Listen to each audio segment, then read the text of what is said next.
Messieurs, dames, bonjour, bonsoir et bienvenue pour une nouvelle vidéo. Et aujourd'hui, c'est le bilan des animés de l'été. Voilà.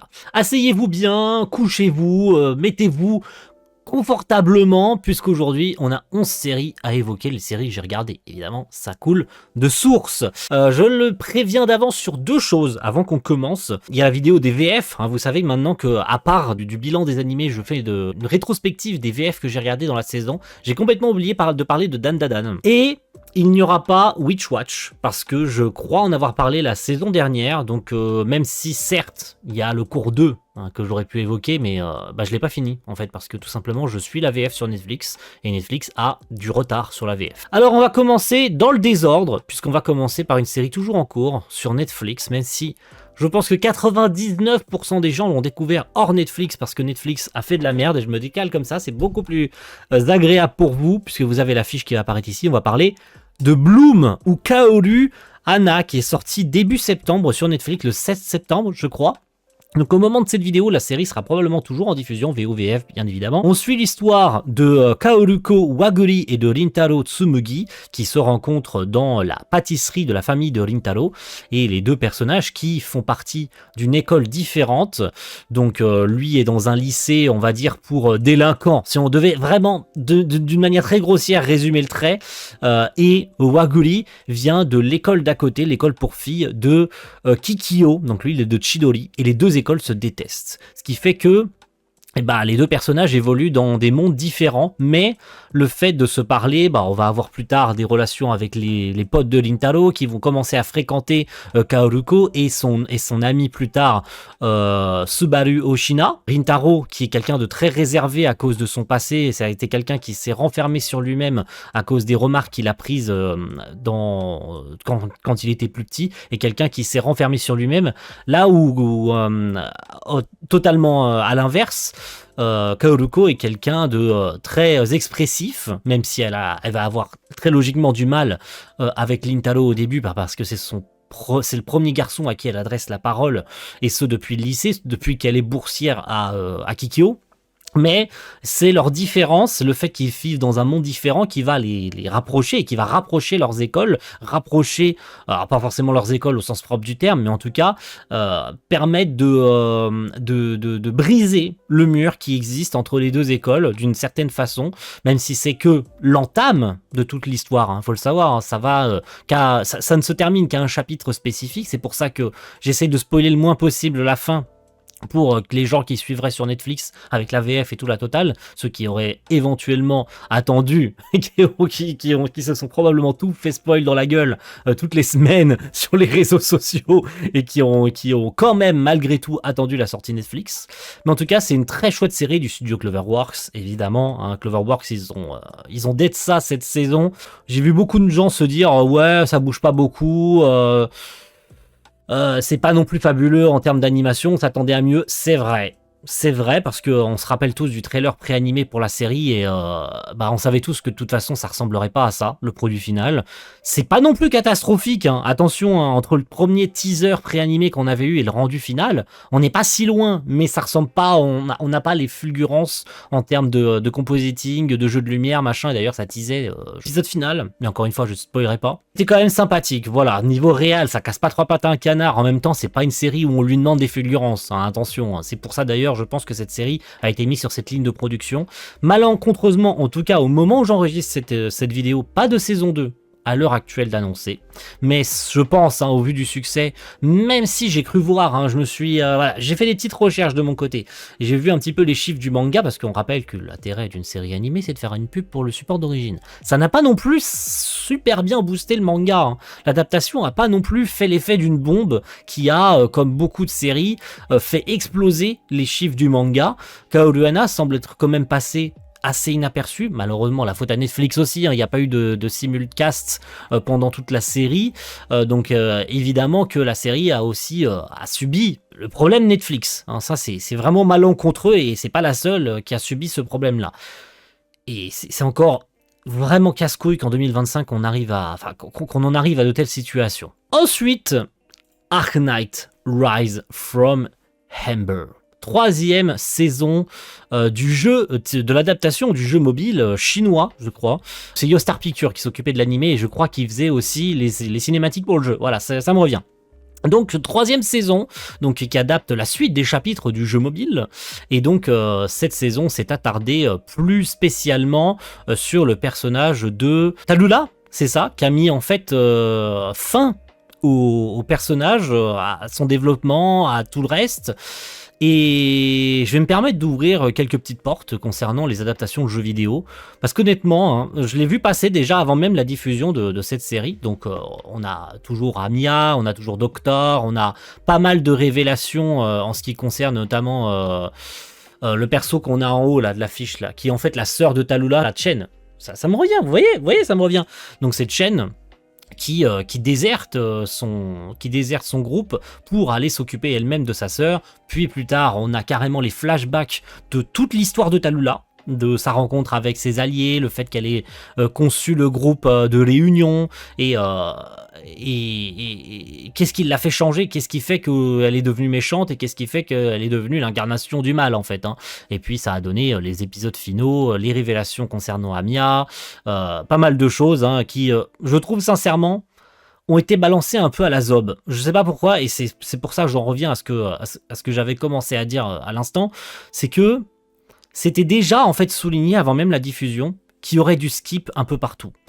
Cependant, j'ai cru comprendre malgré ça que certaines personnes qui ont joué au jeu avaient globalement été satisfaits, que l'essentiel y était. C'est pas ce que j'ai ressenti moi très honnêtement avec cette série de Dark Knight. Je ressors avec plus sincère et plus précisément cette saison 3, je vais y arriver. Je ressors avec plus de questionnements qu'autre chose. C'est balancé de nulle part que Amiya est un roi démon. C'est teasé quelque part ça dans les autres saisons, c'est balancé un peu de nulle part pendant la bataille finale ou avant la bataille finale contre Patriot, que la meuf elle a un pouvoir surcheaté. Je veux bien, c'est l'un des persos principaux de la série, et malgré tout Ark Knight est un univers extrêmement grand. Mais voilà, il y a une petite frustration quant au fait que pour moi il manque de plein de trucs en fait, et à l'inverse les gens qui ont joué au jeu me disent totalement le contraire. Donc je ne sais pas où me placer. Je ne sais pas si c'est moi qui ai raison, si c'est eux qui ont tort, je ne sais pas où me placer. J'ai l'impression de passer pour un fou quand je dis que pour moi il manque des éléments et qu'ils ont skippé des trucs et que je me retrouve avec plus de questions qu'autre chose. Mais bref, je m'étalerai pas plus longtemps sur le sujet. En tout cas, malgré tout, au niveau réalisation et animation, c'était incroyable. Vraiment, on avait quand même peur, hein, puisque même si on a attendu un petit moment pour l'avoir sur Rise of Ember, Yostar, c'est pas non plus... je veux dire, quand tu regardes ce qu'ils ont fait à côté, leur bébé c'est Ark Knight et le reste ça passe un peu à la trappe. Donc ils ont quand même balancé la sauce, surtout sur les épisodes finaux, c'était exceptionnel. Les musiques c'est Yuki Hayashi. Wow, quelle merveille, voilà, on s'est régalé.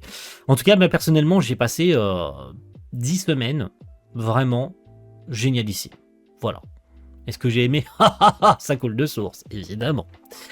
Allez, on enchaîne et on va faire très rapide sur celle-ci, Sakamoto Days partie 2.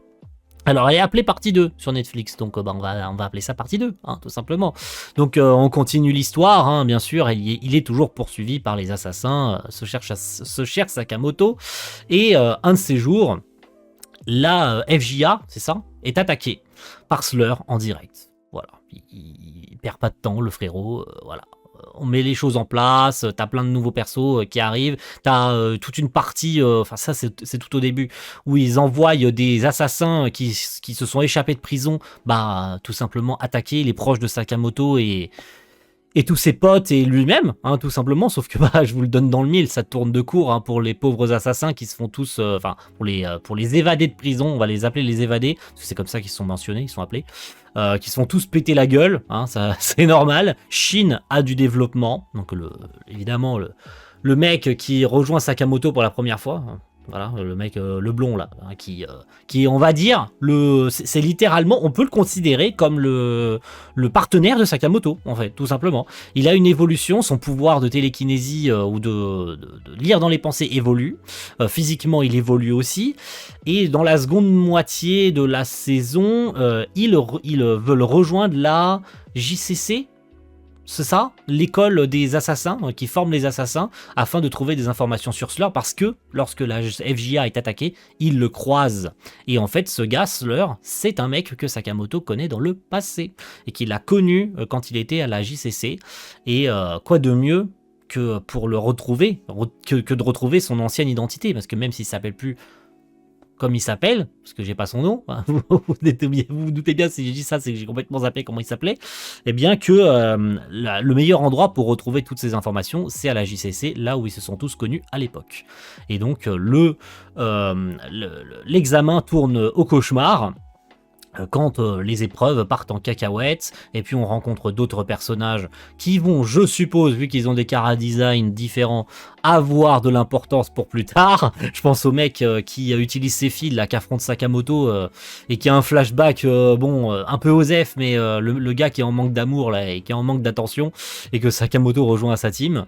Puis on a plus tard le mec avec son masque, là, le jeune de 14 ans avec son masque, puis la meuf qui est fanatique de Sakamoto, les deux ou trois, là, qu'on croise pendant l'examen de la JCC, et puis vous l'avez vu, hein, se font recruter chez Slur, hein, parce que tout son intérêt c'était de trouver des recrues potentielles pour son projet macabre. Et donc ça se termine sur l'entrée à la JCC, même si Sakamoto a été recalé par la JCC, il n'empêche qu'il y entre de manière camouflée avec l'apparence de sa femme, et donc j'ose supposer qu'une suite sera annoncée, parce qu'Ark Knight, j'ai oublié d'en parler, mais il n'y a pas de suite annoncée, et pour Sakamoto, en tout cas pour l'instant, au moment où j'enregistre cette vidéo, il n'y a pas d'annonce, mais sachez-le si c'est le cas, et qu'il y a des annonces qui sont faites plus tard, entre le montage et la sortie, ça sera en commentaire épinglé. Et niveau réalisation, pour boucler rapido sur Sakamoto Days, est-ce que j'ai aimé? Oui, voilà, comme ça on passe rapido dessus. Mais niveau réalisation, c'était quand même mieux. Niveau animation, c'était aussi mieux, c'est pas parfait, parce que grossièrement tout le monde est d'accord pour dire que ils ont gâché certains moments, que ça ressemble pas comme dans le manga, ils ont simplifié des pages, on vous entend pleurer derrière votre écran, je connais. Je fais partie de ces gens-là dont leurs mangas préférés n'ont pas été respectés, donc je comprends ce que vous ressentez. Mais en tant qu'anime only, honnêtement, la seconde partie est quand même vachement mieux. Il n'y a pas photo là-dessus. Le combat contre Slur, dans le bâtiment à moitié détruit, le papy avec son sabre qui découpe la moitié du bâtiment, c'était méga stylé. Bref, même le combat sur la tour avec Sakamoto et le mec avec ses fils, là, pareil, la tour qui penche à gauche, à droite, c'est méga stylé. On a vraiment cet espace gigantesque, on ressent la puissance des personnages. Bref, c'était pas parfait. Il y avait vraiment des moments de flottement où c'était pas dingos. Mais en tout cas, les moments où je trouve où il y avait de la tension, c'était là. C'était là et ça suffisait largement. Voilà. J'ai rien de plus à ajouter. Voilà, c'était tout sur Sakamoto Days. J'ai aimé. Kaiju Number 8. Ah, là on tient un gros morceau, messieurs, dames. Je pense qu'on est sur la déception de la saison pour le coup, hein, parce que personne n'en a parlé en fait de Kaiju Number 8, j'allais dire Sakamoto Days, pardon, lapsus. De Kaiju Number 8 saison 2. Qui se rappelle des événements de Kaiju Number 8 saison 2. Bon, spoiler, ça s'est terminé hier pour moi. Non, en fait, personne n'en a parlé, la communication c'était zéro.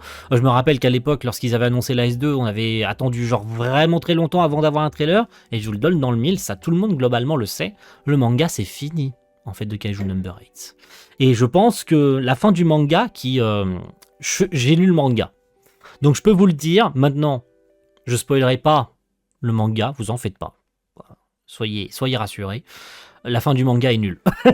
Donc, je pense très sincèrement que ça a mis une énorme claque à la couverture médiatique de l'anime. Je pense que la fin du manga, qui est arrivée juste avant la diffusion de la S2, a baisé toute la hype de la série. Déjà parce que les événements, il se passe pas 50 000 trucs en fait. On va dire ça comme ça, une saison de transition. Il se passe des choses importantes, voire très importantes pour la suite dans cette S2. Je pense notamment toute la bataille contre le numéro 9 qui amène à la disparition du président, voilà, du président Shinomiya, voilà, qui disparaît et qui se fait absorber par le numéro 9. Ça, c'est, je pense, le moment le plus important. Et je vous le dis, ça aura une incidence sur la fin du manga, hein, parce qu'on rappelle que leur principal but par la suite sera de le sauver. Je vous refais pas le truc. Les persos évoluent, On a notamment Shinomiya qui évolue. On a l'apparition enfin des tenues spéciales. Parce que on avait des armes spéciales. Alors, vous vous rappelez que le président Shinomiya Isao utilisait les armes, les points du numéro 2 qu'il a utilisé sur Kafka à la fin de la S1. Donc on a l'évolution du personnage, on a aussi des limites qui se mettent envers son pouvoir, parce que on nous fait comprendre noir sur blanc que si Kafka continue à utiliser ses pouvoirs, il se pourrait qu'à un moment donné, il ne puisse plus revenir en arrière et il deviendrait définitivement un kaiju, c'est-à-dire que la transformation ne reviendrait plus... comment on dit ça déjà, qu'une fois transformé en kaiju, il resterait un kaiju. Voilà, que ce serait irréversible, voilà, je cherchais le terme. Qu'une fois transformé, ça serait irréversible, il resterait un kaiju. Déjà, voilà, on nous place une limite là-dessus. Et on a du coup toute une phase de préparation, d'entraînement. On a même Reno, Ichikawa, qui obtient une tenue, je crois que c'est la tenue du numéro 6, qu'il apprend à maîtriser. Donc on a toute une phase préparatoire au numéro 9, qui aussi prépare son bail de son côté. Mais au-delà de ça, bah encore une fois, hein, ça fait zéro bruit. Et on peut passer à la partie réalisation et animation, parce que je pense que c'est aussi ça, sur ça que ça pêche. La saison était très irrégulière. Niveau cohérence des designs, niveau séquence d'action, alors je vous l'ai dit, c'est une série, enfin c'est une saison 2 transitoire pour le plus gros qui arrivera plus tard, parce que même si à l'heure actuelle où j'enregistre cette vidéo, il n'y a pas de S2 de prévu, sachez qu'a priori, ce serait prévu dans le bilan financier de l'année pour Production IG. Une saison 3 serait annoncée en fin d'année pour la Jump Festa. C'est pas officiel, mais ça serait a priori, comme pas mal d'autres séries qui avaient été également teasées à cette période-là, comme Yaiba saison 2, qui était déjà plus ou moins dans les cartons et qui avait leaké, et bah cette saison 2 de Yaiba s'est annoncée. Donc, si Kaiju était dans la liste, je vois pas pourquoi il serait pas annoncé à son tour. Pour revenir sur l'animation et tout, bah, c'était très irrégulier en fait, hein. Ils nous avaient habitués à mieux quand même, Production IG là-dessus. Alors est-ce que justement ils se sont pas grouillés de la sortir cette S2, ou est-ce qu'ils voulaient la sortir plus tôt mais ils ont pas pu, et que du coup ils sont tombés pile par malchance sur la fin du manga. Je pense que les gens qui ont été extrêmement déçus de la fin du manga n'ont pas voulu rempiler pour la suite. C'est mon ressenti. Mais est-ce que ça vaut vraiment la peine de continuer maintenant que le produit final est terminé? Non. Ça vaut pas la peine. Ça en vaut pas la peine. Mais, t'as commencé, t'as fait une S1, t'as fait une S2, fini le travail. Voilà. Ça, c'est ma bouche qui parle, mais ma tête pense autre chose. Voilà, c'est dommage, mais c'est comme ça.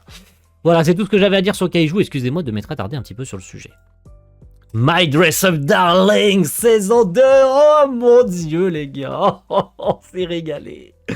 Cloverworks, qui a mis tout, qui a tout mis sur My Dress Up Darling. Oh là là là là, on s'est régalé. Quelle merveille cette S2 de My Dress Up Darling. Félicitations à toute l'équipe de production, hein, pour le coup, même si ils ont sacrifié plus ou moins certaines autres séries. On pense à Kaoruana et tout. C'est pas la même ligne de production, mais vous comprendrez que c'est le même studio, même si ça s'est passé probablement au studio A et que les autres séries se sont passées au studio B et au studio C. Hein. Je vulgarise un peu, mais vous comprendrez où est-ce que je veux en venir. My Dress Up Darling, ils ont tout mis là-dedans. Hein. Mais alors, comment niveau production, niveau réal, niveau mise en scène, niveau tout, comment elle atomise la S1, c'est incroyable. Je pense qu'on est tous d'accord là-dessus. Hein. La S2 a fait des fulgurances de fou.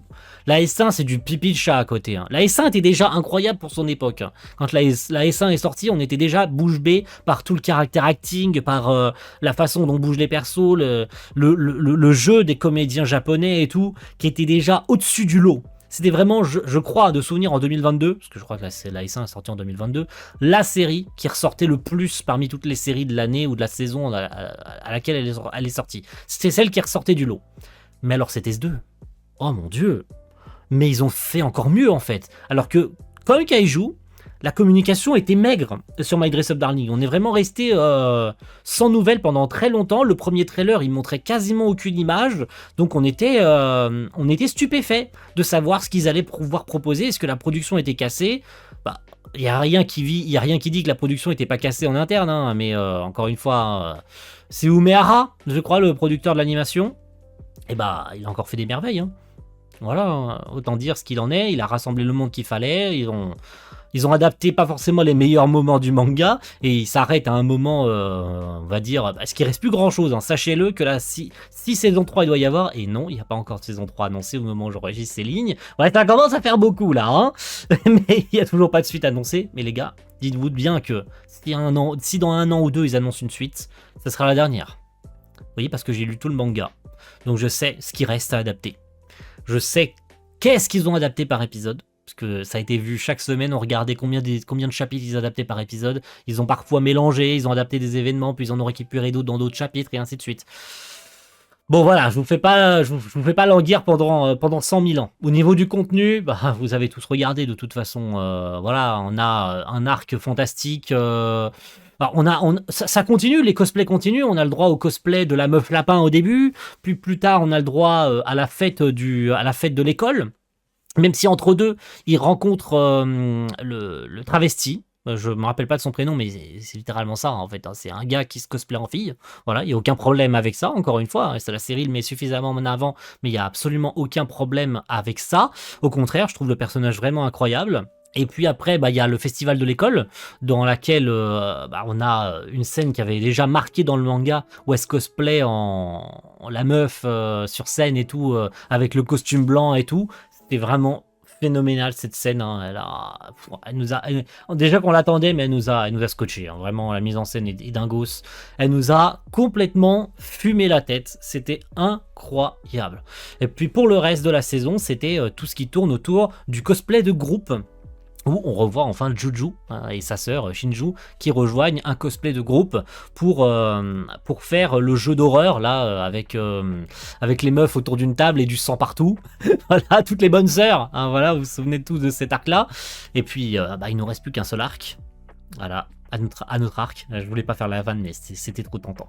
Voilà, merci pour tout, My Dress Up Darling. On se retrouve dans 2 ans, et avant ça, on aura eu le temps de se refaire la série. J'ose espérer, avec la ressortie du Blu-ray chez Crunchyroll, si ça sort pas dans 15 ans, s'il vous plaît.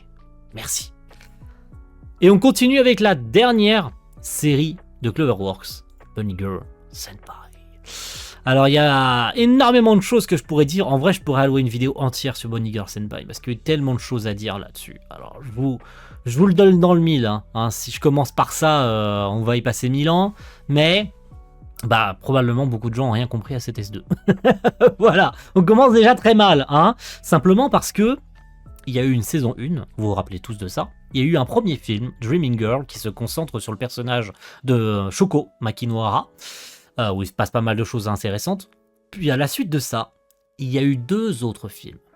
A Sister Venturing Out, qui se concentre sur Kaede, la petite sœur de Sakuta, et un autre film qui se passe tout de suite derrière, qui va résoudre pas mal d'autres choses concernant notamment le personnage de Sakuta, qui va clôturer des arcs narratifs envers certains personnages et résoudre des problèmes qui traînaient sur la S1. Et le souci, c'est que ces films, à l'époque, ils ont été diffusés sur une période très courte au cinéma. Et ceci étant que Crunchyroll ne les a jamais sortis. Et c'est n'importe quoi. Puis du coup, bah, je vous le donne dans le mille, quand les gens se sont lancés dans cette S2, bah, ils ont rien compris, parce qu'il y a un timelapse de plusieurs années où les personnages sont à l'université. Mai, elle a, je crois, 20 ans ou 21 ans, parce que dans la série, elle fête sa majorité. Donc voilà, tous les persos sont maintenant adultes, peuvent boire de l'alcool et tout, donc je lui donne dans le mille. Tu passes de lycéen à la fin de la S1 ou à la fin du premier film à des étudiants à l'université ou à la fac, ça fait un choc, hein. Et du coup, tu comprends pas certains arcs narratifs qui ont été bouclés avec les films précédents, que tu te retrouves avec des persos, bah, tu te dis mais pourquoi ils sont là, et pourquoi lui elle est là, et puis c'est qui elle, parce qu'il y a des persos qui ont aussi peut-être été introduits et tu comprends pas à quoi ils servent et qu'est-ce qu'ils foutent là.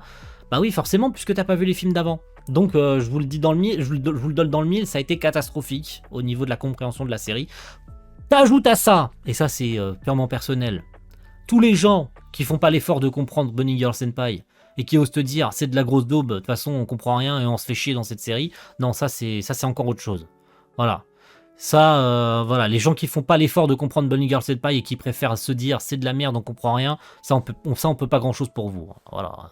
Je dis pas que l'adaptation elle est parfaite. Je dis juste que si vous voulez pas faire l'effort de regarder que l'épisode 1 ou les 5 premières minutes de l'épisode 1, c'est pas notre problème.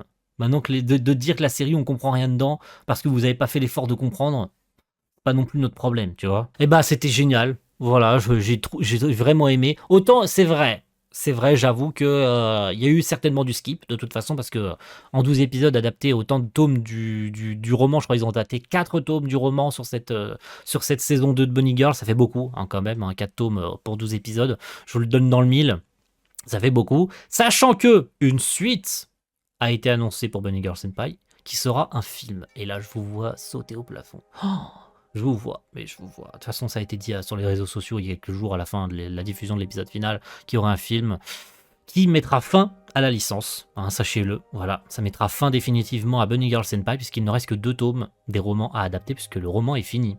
Voilà, il faut le savoir. Donc, il nous reste les tomes 14 et 15 à adapter, je crois. Mais au-delà de ça, bah voilà, la mère Noël, Kirishima Toko, la trend de hashtag rêve ou je sais plus trop quoi, la trend où les gens rêvent d'un truc qui finit par arriver. Il y a aussi l'ancienne camarade de classe, tout l'arc narratif autour du personnage comment elle s'appelle déjà elle. Bref, l'ancienne camarade de classe au collège de Sakuta qui n'a pas pu l'aider lorsque sa sœur a été victime du syndrome de la puberté. En fait, Sakuta, dans cette saison 2, il aide les gens. Il aidait déjà les gens dans la S1, mais il était lui aussi victime du syndrome de la puberté. Maintenant que les personnages sont adultes, eh bien ils ne sont plus victimes du syndrome de la puberté. En fait si, mais il ne leur arrive plus directement, ou en tout cas involontairement. Et c'est là où Sakuta, déjà que les gens sont... Maintenant, le syndrome de la puberté dans cette S2 est quelque chose de connu. Étrangement en fait, il s'est démocratisé auprès des gens. Les gens savent maintenant sur les réseaux sociaux que le syndrome de la puberté existe, même s'il y a un petit inconscient collectif qui pense que c'est du bullshit, comme les anciens camarades de classe de Sakuta qui lors de leur comment ils font une réunion des anciens élèves, leur regardent avec mépris en mode ah c'est le taré, il revient et tout, alors que l'ancienne camarade de classe a tout fait pour faire comprendre aux autres que le syndrome de la puberté ça existe pour de vrai. Voilà, c'est pas un fantasme, il est pas cinglé, il a pas rêvé, c'est vraiment arrivé, parce qu'elle en est aussi victime. T'as une histoire de passage de monde à l'autre, donc voilà, t'as un personnage qui vient d'un monde et qui est téléporté dans le monde que nous on connaît, qui fait transvaser des messages d'un monde à l'autre, donc, et tout ce mystère qui tourne autour de Kirishima Toko, qui est élucidé au fur et à mesure avec la mère Noël, donc Iwa Misawa Nene, qui se prend qu'on prend pour Kirishima Toko depuis le début, qu'on suppose être Kirishima Toko, et là, à la fin de la série, épisode final, en fait, pas du tout. Kirishima Toko, en réalité, on l'a jamais vu. Ou en tout cas, on pense ne jamais l'avoir vu. Moi, j'ai des petits doutes hein, sur sa vraie identité, qu'en fait, elle est probablement sous notre nez depuis le début. Et non, je pense pas à Mai, évidemment. Hein, mais voilà, il s'en est passé des choses. De dire qu'il s'est rien passé et qu'on s'est fait chier, et tout simplement parce que t'as pas utilisé les 2 neurones de ton cerveau pour essayer de comprendre l'histoire. Encore une fois, c'est pas trop notre problème. Hein. L'histoire, elle est très bien racontée. Elle place les pions au fur et à mesure des épisodes. On nous laisse des pistes. Hein, voilà, et tout ça pour se terminer sur un film qui va boucler l'histoire et enfin dévoiler la vraie identité de Kirishima Toko, parce que le teaser du film là qui nous dit je suis Kirishima Toko et que la voix c'est celle de Mai, faut pas jouer avec ça hein. Faut pas jouer avec ça hein. Non, je suis pas d'accord Cloverworks de jouer avec ça là, de nous faire un teaser où t'as une meuf sur scène, probablement sur une scène de concert, qui nous dit je suis Kirishima Toko et que c'est la voix de Mai. Faut pas jouer avec ça hein. Mais encore une fois, les persos ont évolué, sont beaucoup plus posés psychologiquement, parce qu'encore une fois les films ont bouclé des arcs narratifs les concernant, que ce soit Mai, que ce soit surtout Sakuta qui a évolué psychologiquement, qui est beaucoup plus stable, beaucoup plus calme, qui résout les trucs de manière plus ordonnée. Et Mai, elle est là, et puis c'est la waifu de la série. Hein. Chaque fois que tu la vois, tu te dis putain, j'aimerais bien avoir une petite amie comme ça quand même. Elle a son permis, elle emmène Sakuta partout où il veut, même si le pauvre, il passe pas tout son temps avec elle, mais bref. Je me suis beaucoup trop attardé sur Bunny Girl Senpai, tout ça pour dire que c'était incroyable. Niveau réalisation, c'est de la même ligne de production que Bloom, donc malheureusement, c'était pas dingos. Mais encore une fois, les gens se sont aussi plaints de ça, que Cloverworks a eu trop de travail et tout, que ça a gâché la production de cette série. Moi, je trouve pas, en fait. La cohérence des designs est là, et en fait, bah on est dans la même ligne de production que la S1 avec les films. Donc en fait de dire ouais True Cloverworks ils ont sacrifié cette série, ils auraient pu faire mieux, mais est-ce que Bunny Girl Senpai a vraiment besoin de plus que ça? Couple of Cuckoos. J'ai fait la même vanne dans la vidéo de l'IVF, vous allez voir. Préparez-vous, ça va être drôle. Couple of Cuckoos, saison 2, qui est une série, enfin qui est une suite, hein, évidemment la S1. Je l'avais pas vu venir celle-là, c'est une suite, oh mon dieu, qui adapte la suite du manga. Oh, je l'avais pas vu venir celle-là non plus, ah, il est trop drôle, hein, il a fait l'école du cirque ou quoi? Qui introduit un nouveau personnage qui rejoint le harem de Nagi, hein, le perso principal qui, on rappelle, est fiancé à Erika Amano, avec qui il a été échangé à la naissance, et Ai Mochizuki, le nouveau personnage de cette saison 2, raison pour laquelle elle est aussi courte, hein, même si je ne l'ai pas fini et j'en parlais à l'intro, je n'ai pas encore fini parce que je suis la série en VF. Voilà, donc dites-vous qu'elle sera dans la vidéo des VF. Eh bien, elle introduit Ai, qui est une amie d'enfance de Umino, donc de Nagi, bien sûr, hein, pas de sa sœur, on parle pas de Sachi, mais qui rejoint le harem, qui revient au Japon après avoir vécu en Chine, et qui rejoint le harem, hein, tout simplement, qui revient pour dire « Ah, mon cher Nagi, je reviens et on va se marier !» Et du coup, c'est pas comme s'il avait déjà 3 meufs, dont l'une est sa sœur, et qu'il y en a une 4e.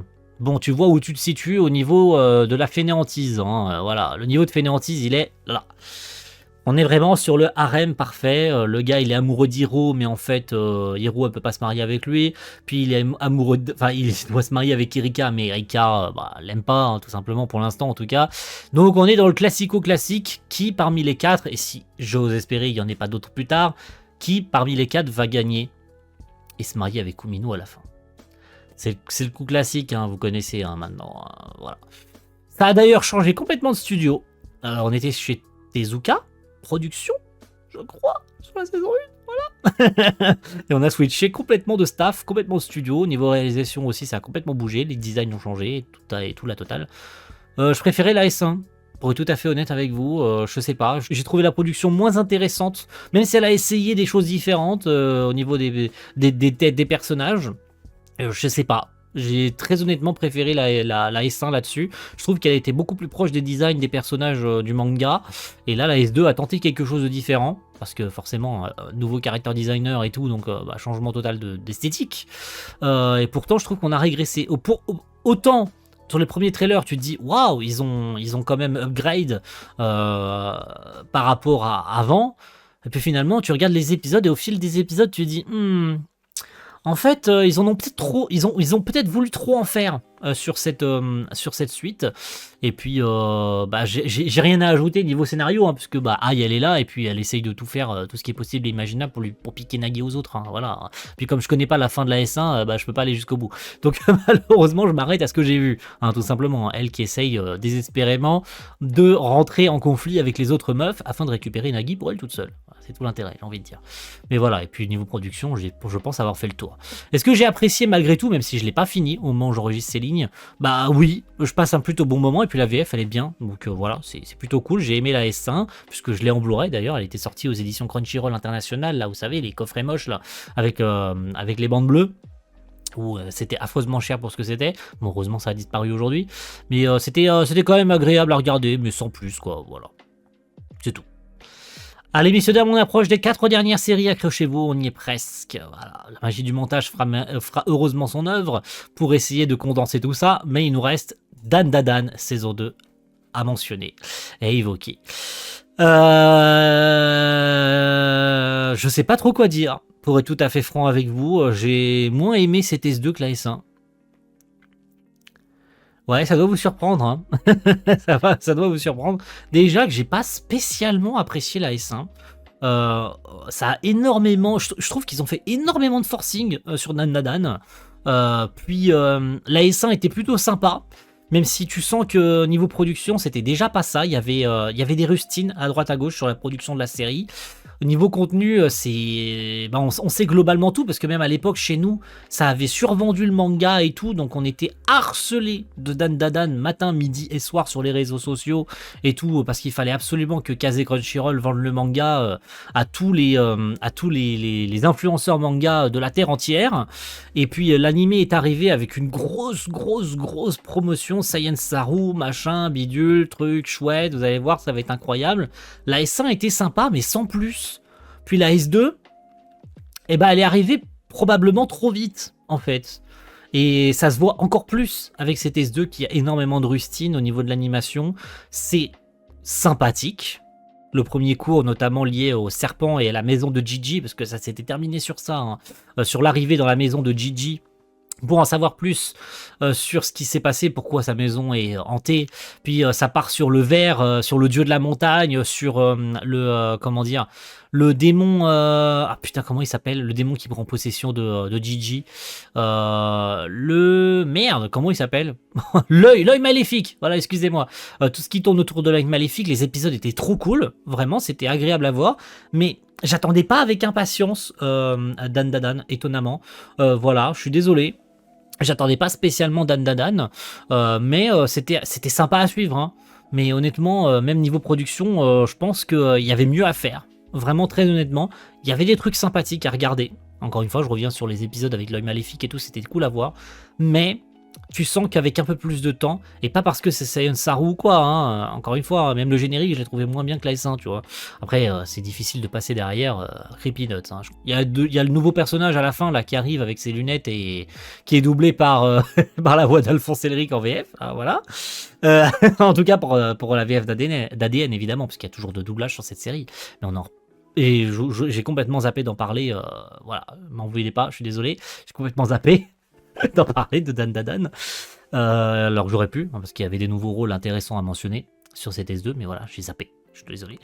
Mais voilà, je vais rapidement passer dessus, parce qu'honnêtement, Dan Dadan, les événements sont cool, ça boucle sur un événement intéressant, parce que ça boucle sur l'apparition d'un nouveau personnage à la fin, parce que vous savez qu'il y a tout l'attaque de Godzilla là, à la fin de la S1, avec la conception du robot géant en fait, qui est la maison qui se transforme en espèce de Bouddha géant, ça part en mode Power Ranger Megazord qui affronte Godzilla, enfin c'est n'importe quoi, mais c'est génial, c'est tout simplement génial.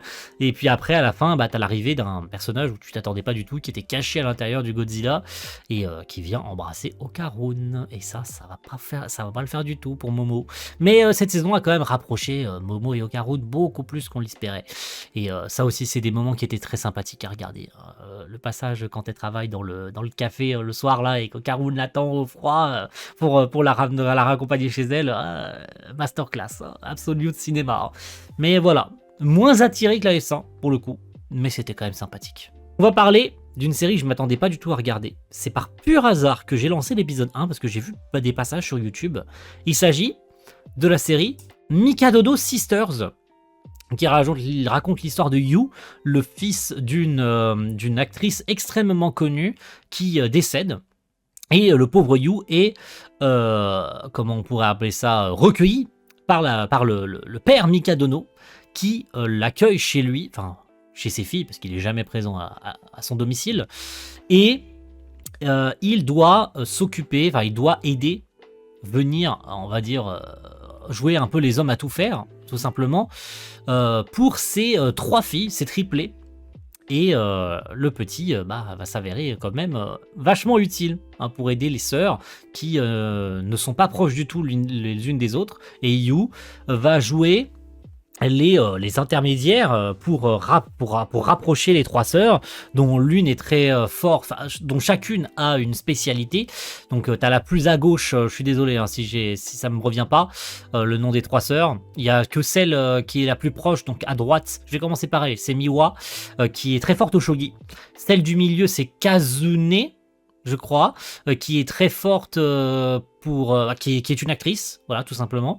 Et à gauche, j'ai zappé. Je suis désolé, la 3e sœur à gauche, qui elle est forte en combat, au karaté, je crois, qu'elle est forte, ou au taekwondo, je sais plus si c'est du taekwondo ou du karaté. Mais chacune a une spécialité où elles doivent absolument tout réussir parce que le daron est derrière, il veille au grain pour que ses filles soient les plus parfaites possibles. Et lui va venir en fait comme un clou, comme un espèce de parasite dans leur domicile. Et les jeunes filles vont s'assagir, vont réapprendre à vivre en famille.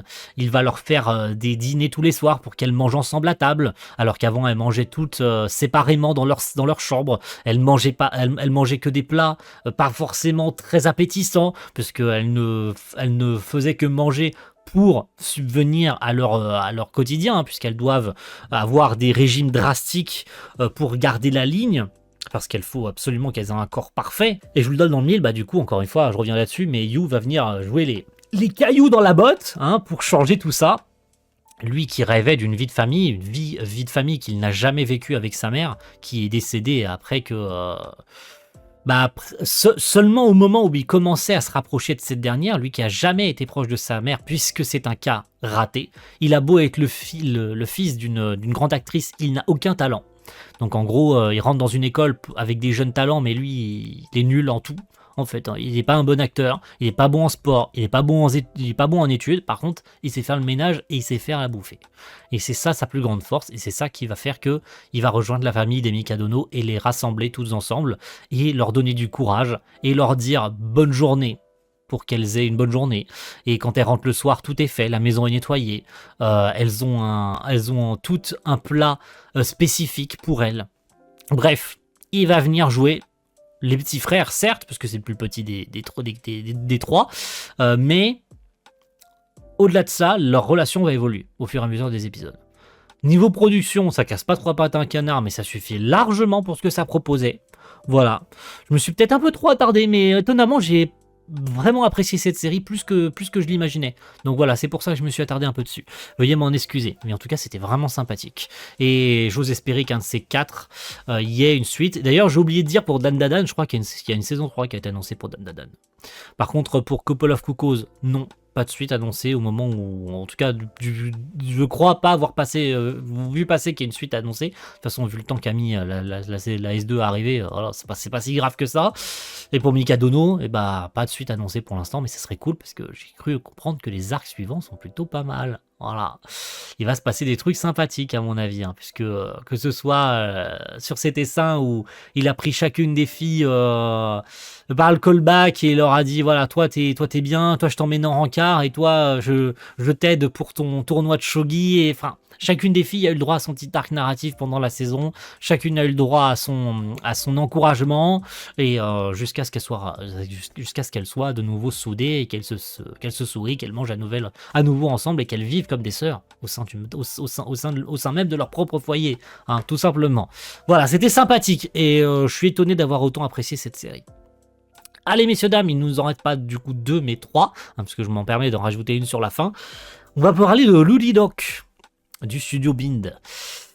Là encore une fois, je pourrais y passer 1000 ans, mais je suis vraiment abasourdi par cette série. C'était vraiment agréable à suivre. Donc c'est une série qui parle, comme son nom l'indique, Introduction on Minéralogie. C'est une série qui parle donc de pierres. Luli est une jeune fille qui aime beaucoup la mode, qui aime beaucoup les pierres précieuses et tout ça.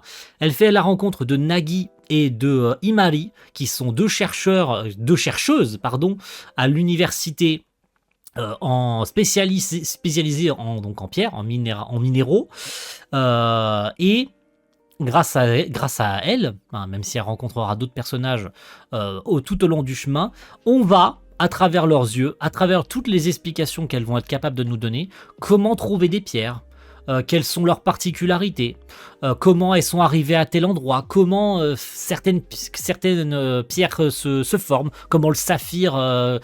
on va aller visiter différents endroits au Japon, avoir des explications par rapport à certaines légendes, par exemple la légende du dragon bleu, etc., qui sont liées au saphir bleu. On va parfois même revenir sur certains lieux pour redécouvrir d'autres endroits et définitivement clore certains mystères. Bref, c'est une série qui, pour les aficionados de tout ce qui touche aux pierres, aux pierres précieuses, excusez-moi, parce que les minéraux, c'est vrai que c'est très vaste, hein, tout simplement. On parle pas que de pierres précieuses, ça parle aussi de roches volcaniques, etc., notamment dans le dernier épisode. Bref, Si t'es un aficionado de tout ce qui touche aux pierres précieuses, aux cailloux de manière générale, sachez que c'est une série vraiment génialissime qui explique tout dans les moindres détails et surtout parce que ils expliquent très très bien en fait dans cette série les deux Nagi et Imari qui sont certes des chercheuses mais qui sont je crois étudiantes. J'ai oublié de mentionner un truc important, même si à la fin il semblerait qu'elles aient trouvé leur voie, et Luli aussi va chercher sa voie au fur et à mesure des épisodes, savoir ce qu'elle veut faire. Est-ce qu'elle aime simplement les pierres pour chercher des pierres ou est-ce qu'elle aime plus que ça? Et l'épisode final y répondra, heureusement d'ailleurs là-dessus. Et je vais me permettre de rebondir sur... on va parler de la production et de l'animation et de tout ce qui tourne autour de ça pour rebondir sur quelque chose concernant cette série. Parce que ça me gonfle, honnêtement, ça me gonfle là aussi, là-dessus. Autant sur Bunny Girl Senpai, je trouvais que les gens exagéraient, mais alors sur Uri Rock, là on atteint des sommets de bêtises que c'en est vraiment désagréable, quoi. À croire que les gens détestent les travaux de Shingo Fuji et de Studio Bind, parce que énormément de gens ont été dire ouais ils ont sexualisé ou modifié le design du personnage de Nagi, donc la fille avec la chemise blanche, parce que soi-disant elle a des plus gros boobs que dans le manga. Même Imari, il me semble qu'elle a des plus gros boobs, soi-disant des plus gros boobs que dans le manga. Donc ils ont fait des scènes de fan service avec les personnages. En mode, t'as un plan dans l'épisode 1 où elle est en contre-plongée et on voit ses énormes boobs, et que t'as un plan qui dure une demi-seconde où elle récupère un pieu dans la poche arrière de son pantalon et tu vois bouger un morceau de fesse. Et les gens ont résumé ça à Ruri Rock, il y a du fanservice dedans. Par contre, tu leur demandes ce que raconte l'épisode, ils sont pas capables de te raconter ce qui s'est passé dedans.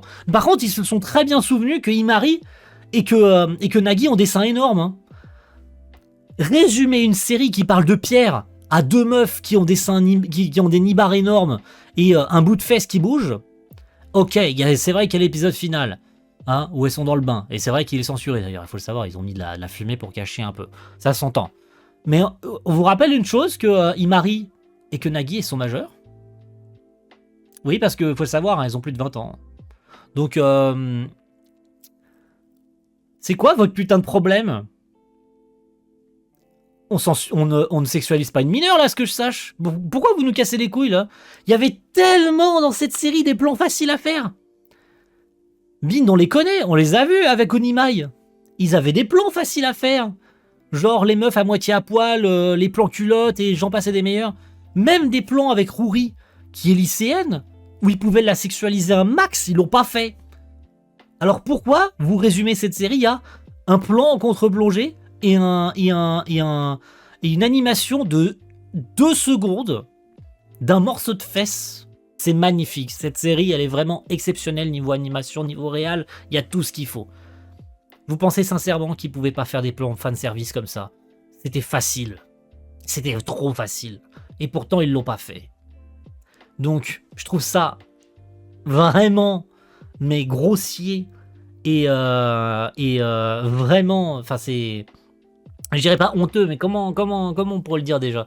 Je trouve ça vraiment trop, enfin c'est vraiment trop facile de juste résumer la série à ça alors qu'ils pouvaient aller beaucoup plus loin et qu'ils se sont résumés qu'à ça.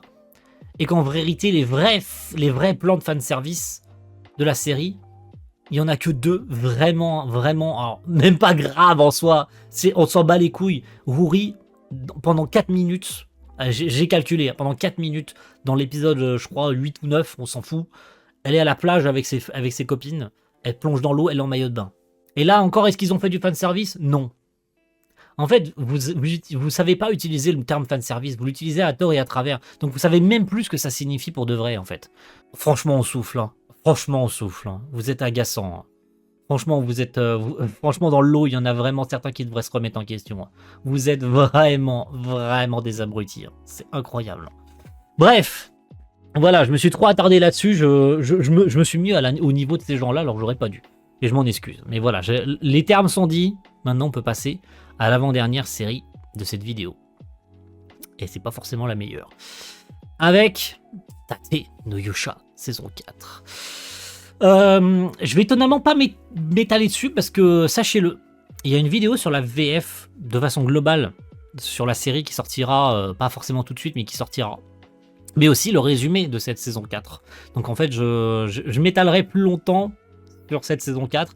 Mais si je devais la résumer, eh bien, après, à la fin de saison 3, où la guerre est déclarée avec le royaume de Kutenlo, eh bien, ce cher Naofumi veut aller enfin mettre les pieds là-bas, hein, pour comprendre pourquoi est-ce que Raftalia, qui, a priori, serait l'héritière au trône de Kutenlo, eh bien, a été attaquée, et pour se venger, hein, pour entrer en contact avec l'empereur ou l'impératrice, on ne sait pas trop à ce moment-là si c'est l'un ou l'autre, de Kutenlo.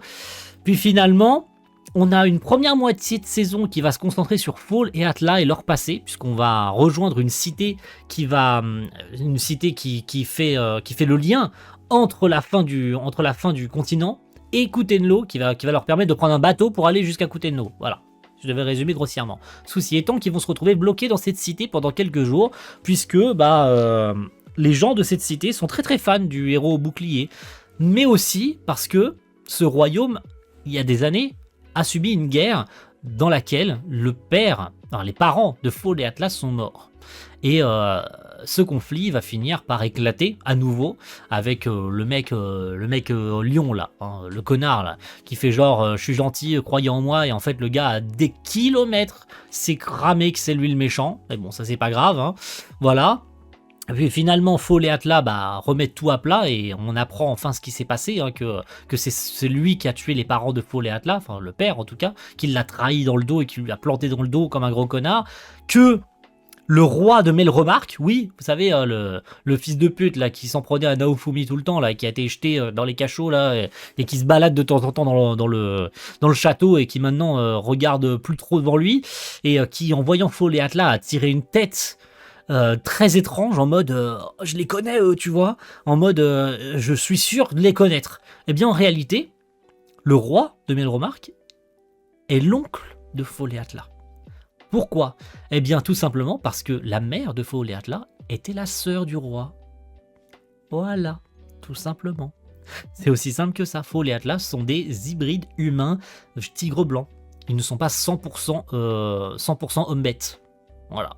Si c'était déjà pas assez clair, moi en tout cas je l'avais pas compris avant, hein. Si c'était pas déjà teasé plus ou moins par la tronche du roi, en tout cas voilà. Donc cette première moitié va permettre à Fall et Atla, et surtout à Fall, d'évoluer. Voilà, tout simplement. Hein, Naofumi, en fait grossièrement Naofumi va rester un perso secondaire dans cette saison 4. ça casse les couilles, mais c'est pas grave. Et après ça, après que tout ce conflit se soit enfin réglé, et c'est parti pour Kutenlo. Et là, ça transpire le skip à des kilomètres, puisqu'une fois arrivés à Kutenlo, ils vont devoir, on va dire, tâter le terrain pour comprendre ce qui se passe et tout, sachant qu'ils vont pas pouvoir entrer tout de suite. Enfin, en tout cas, il y a que quelques personnes, dont Sadina, qui arrivent avec Raftalia, avec Naofumi, et c'est tout, à rejoindre Kutenlo, alors que tous les autres vont rester bloqués dans un bateau pendant quelques jours à faire le tour, enfin en tout cas à ne pas pouvoir entrer à cause d'un brouillard ou d'une barrière magique qui les empêche d'accoster à Kutenlo. Voilà, tout simplement. Puis finalement, ils forment une alliance avec les mecs qui veulent faire tomber le gouvernement et l'empereur actuel, donc ils rejoignent le camp de Raftalia qui déclare la guerre et déclare vouloir récupérer son trône. Donc Naofumi en profite pour concevoir l'armée des rebelles, hein, tout simplement pour faire tomber le gouvernement actuel et que Raftalia monte sur le trône. Et puis t'as l'introduction à la Zob de la nouvelle impératrice de l'eau, ou je sais plus comment elle est appelée, on s'en fout, qui en fait est la petite sœur de Sadina. C'est vraiment balancé comme ça dans la gueule. Alors certes, il y a quand même du tease, hein. On sait qu'elle fait partie du même clan et tout, et on pouvait le savoir aisément qu'elle avait un lien avec Sadina. Ok, on pouvait le deviner. Mais mine de rien, c'est balancé à la Zob, hein, tout simplement. Elle arrive en 2 épisodes, et puis d'un seul coup, elle est gentille, puis finalement non, et puis finalement oui, puis finalement non, et puis finalement tu te dis qu'elle va régler le problème, et puis finalement elle est forcée de combattre nos héros, parce que ta gueule. Voilà. Puis d'un seul coup, t'as un espèce de clone de Raftalia qui prend possession de son corps, tu sais pas qui c'est. Puis, merde, il reste un épisode, tiens, dis donc. Comment on va faire? Il reste qu'un seul épisode. Oh la con de tasse, on est déjà au 11e. La semaine prochaine, c'est fini. Donc on doit et faire la bataille finale et boucler l'histoire. et boucler l'arc en fait. Hein, c'est-à-dire introniser Raftalia sur le trône de Kutenlo, rentrer et puis préparer la bataille contre le Phénix, parce que ça aussi on te le tease en fait. Et il y a une saison 5 qui a été annoncée pour Tate no Yusha, c'est pas fini les gars, hein. Il y a une suite qui a été annoncée pour Tate no Yusha. Voilà, donc préparez-vous, c'est pas fini, hein. Il y a une suite qui va arriver, un de ces quatre. En tout cas, elle a été annoncée avec un teaser et tout à la fin de l'épisode final avec une affiche. Voilà, sachez-le, c'est pas fini, ça va continuer. Mais, eh ben, c'est torché. C'est tout simplement torché en fait. Déjà que la saison elle est pas spécialement belle, elle a pas fait autant de fulgurance parce que c'est le même staff que la S3, mais malgré tout elle a pas fait autant de fulgurance sur la S3. Je suis étonnamment déçu. Alors il y avait quand même moins de monde présent sur cette S3, sur cette S4 pardon, excusez-moi, lapsus. Mais il semblait y avoir la même ligne de production et tout. Il y a des ratés à droite à gauche. L'action est pas parfaite. Il y a des designs qui sont ratés. Il y a même parfois quelques erreurs de comment dire. Il y a un plan quand Naofumi se couche dans le lit avec Raph. Tu le vois, on dirait qu'il est Rikiki dans le lit. En fait, t'as l'impression que le lit il fait 2 km et que Naofumi il est trop petit dans le lit. Et ça, c'est des erreurs soit de dessin, soit de décor, soit des comment on appelle ça, des erreurs de dimensionnement, hein, tout simplement du personnage dans l'espace.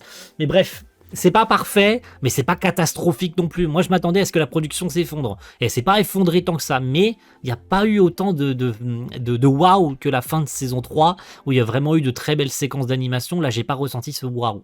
Et aussi par le fait qu'il y a eu des skips titanesque, hein, tout simplement, hein, qui restait un épisode et puis qui restait et la bataille finale et puis de rentrer dans le village natal de Raftalia et puis de boucler l'histoire et puis voilà.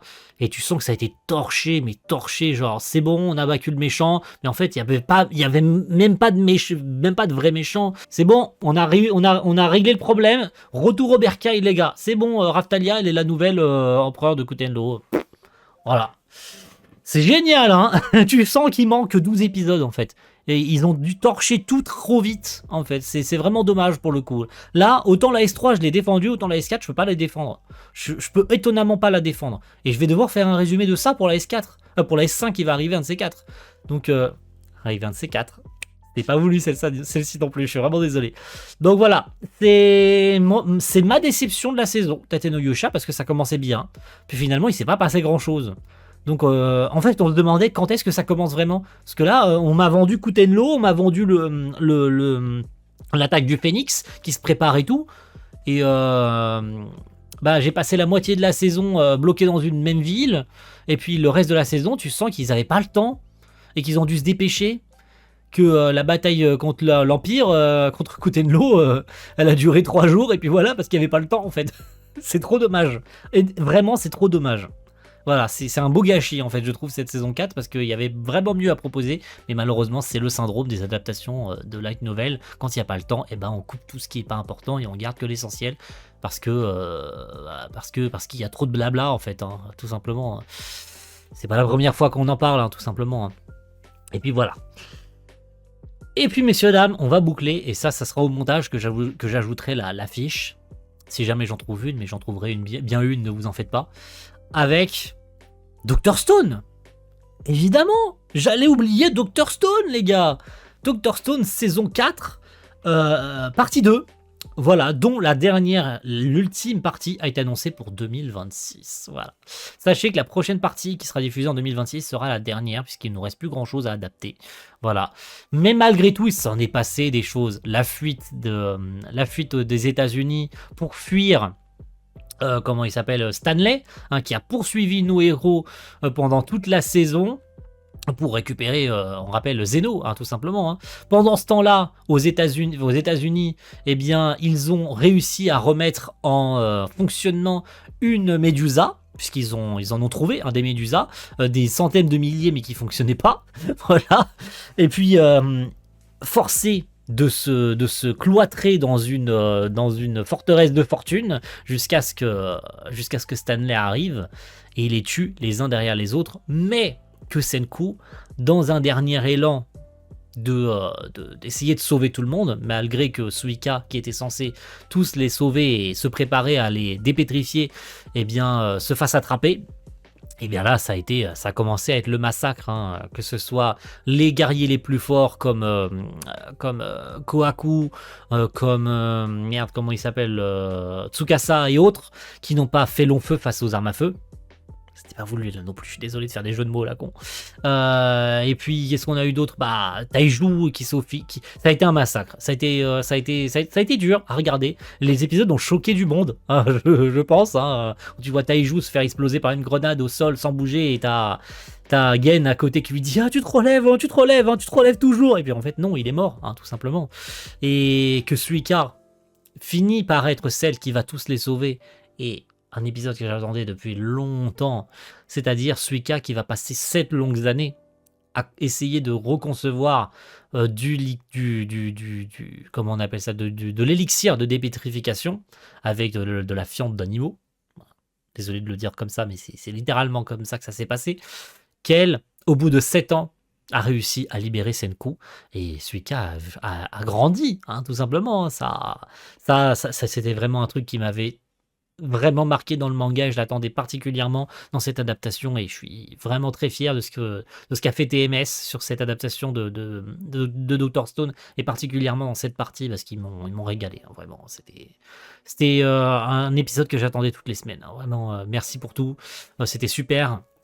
Voilà, et puis il ne nous reste plus grand chose maintenant que tout le monde est revenu. Après 7 longues années d'attente, il va falloir dépétrifier tout le monde et concevoir enfin la fusée pour rejoindre Wyman et découvrir qu'est-ce qui se cache derrière la pétrification. Parce qu'on rappelle que c'est lui qui a de nouveau pétrifié tout le monde.